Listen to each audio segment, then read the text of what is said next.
So there's this sort of genre of videos on the internet where somebody will go to Reddit and like find a thread and sort of like put a robot voice over like all of the responses. Like sometimes they have questions like, Dear r/ask Reddit, what would your advice be to a 30-year-old virgin? You know, there's a lot of advice on the internet, and I've said this before, but I think it's a mistake to assume like ill intent, especially with something like advice. Like I'm sure people are just trying to help, and like with people that are virgins or people that consider themselves to be like forever alone or the I word. Clearly, I'm trying to avoid saying that word. The thing I see a lot is that you can't like tie your virginity to your own happiness.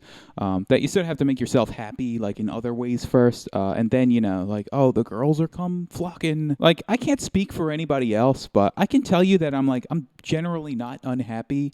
Despite being a 34-year-old virgin who is basically like isolated socially completely. Aside from my parents, like I don't personally think that I'm a loser. Like, hey, I could throw a football like 55 yards pretty accurately. I can run pretty fast. I think I make a pretty nice looking YouTube video. I play like 5 musical instruments. And at times, like, I can be like very hard and demanding on myself.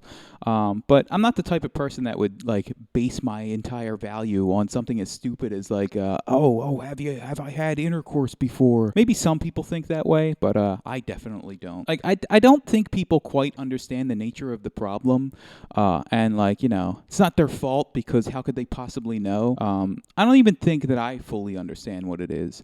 But I sort of have an idea, and for me, like the best way that I can describe it is that it feels like something is like dormant in my head. Like there's some kind of ancient machinery in there that I've just totally forgotten how to use or something. But I know it's in there and that it's fully operational still.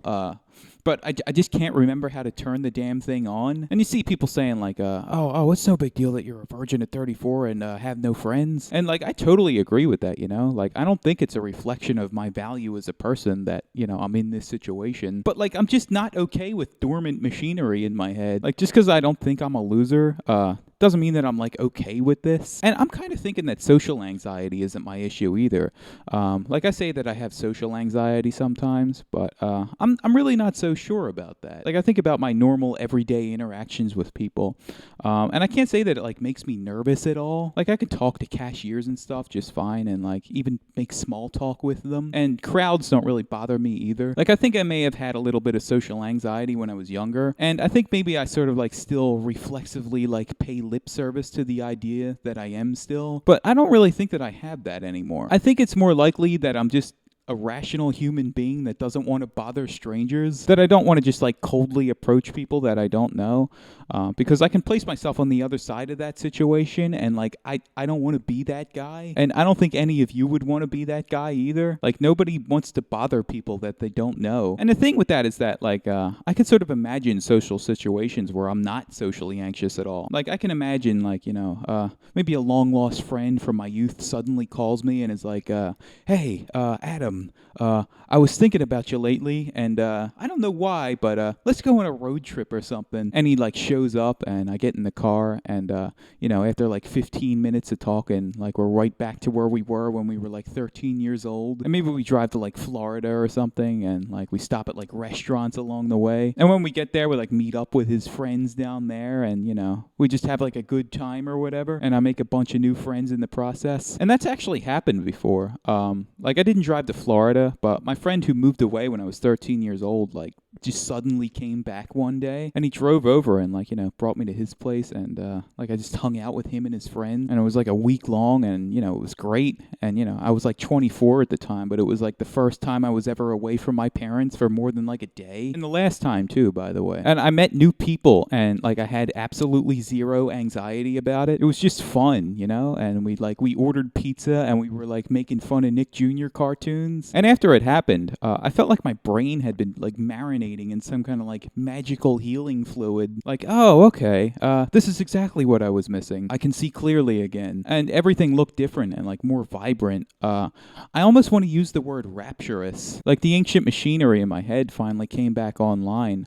Like the feeling was like it was this sort of weird mixture of like nostalgia and like a sense of relief. And I kind of feel like if I had more time with them, I could have easily built up the confidence to like talk to girls and stuff like that. And it would have just felt natural to me because I can tell that I was using the dormant parts of my brain that would allow for stuff like, hey, go talk to that cute waitress over there and get her number. But it was only a preview. Like whatever healing effects it had, like wore off in like a couple of days. And it was like, you have to go back now. You have to go back to prison again. And the magic of it wore away. And I was right back to playing like Left 4 Dead 2 on single player endlessly. And the whole time, like I just had zero social anxiety.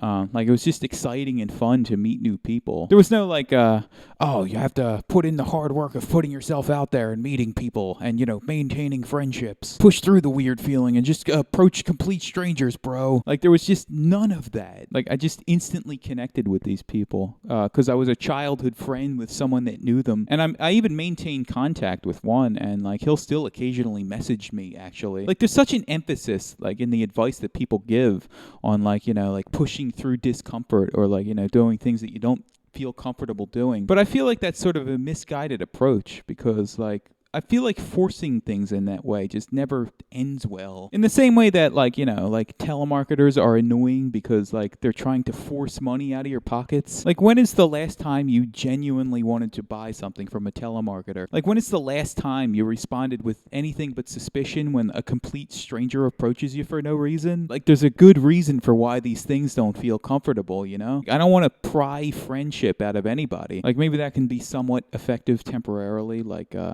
go to meetups and put in the hard work of making friends and maintaining them. But that's always struck me as like the same thing that like business people do when they say that they're like networking. Like you're not really making friends, but you're just essentially treating people like objects for your own gain. But as soon as you stop putting in like effort for whatever, like network you were building, it just vanishes into thin air. Because, if you're really honest with yourself, you weren't actually connecting with these people in any genuine way. It's like my sleeping used to be like dreadful. Like it wasn't that I was just going to sleep at like 6 a.m. and like waking up at 3 or whatever.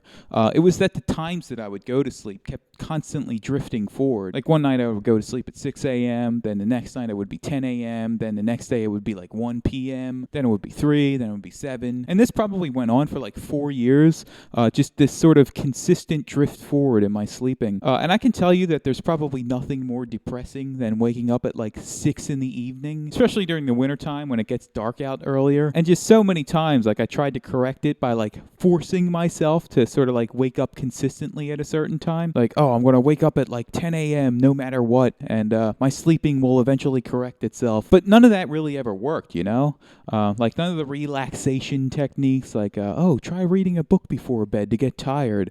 That all failed miserably. Like that's just trying to trick your body into thinking you're tired when you're not. Like you cannot fight or trick your body.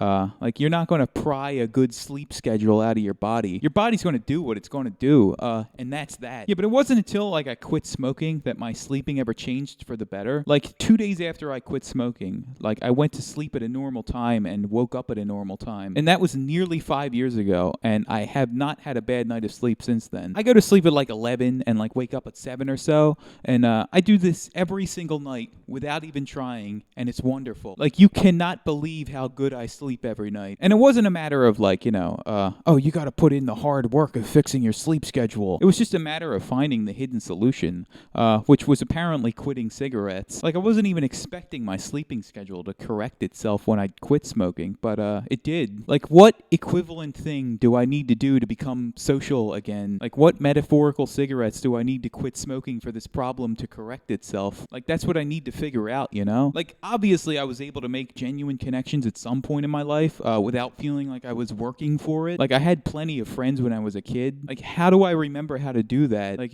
where do I need to go?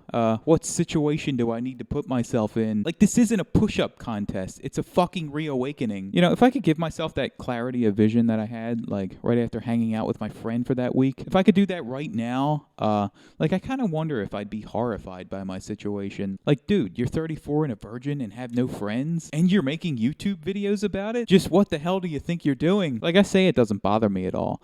And in this moment, like I can't say that it does, But I can't help but wonder if it's because like my brain won't let me feel bad about it in the same way that like, if you fall off the side of a mountain and sort of like break your leg, your brain will sort of like temporarily shut off the pain until you can like find safety. But I don't know. I don't think that's true actually. I think it's more likely that I'm just like bored out of my mind and I have nothing left to lose. I mean, I'm already like not masturbating and only eating steak. So, why not also post videos about how I'm a 34-year-old virgin? Seems like the next logical step to me.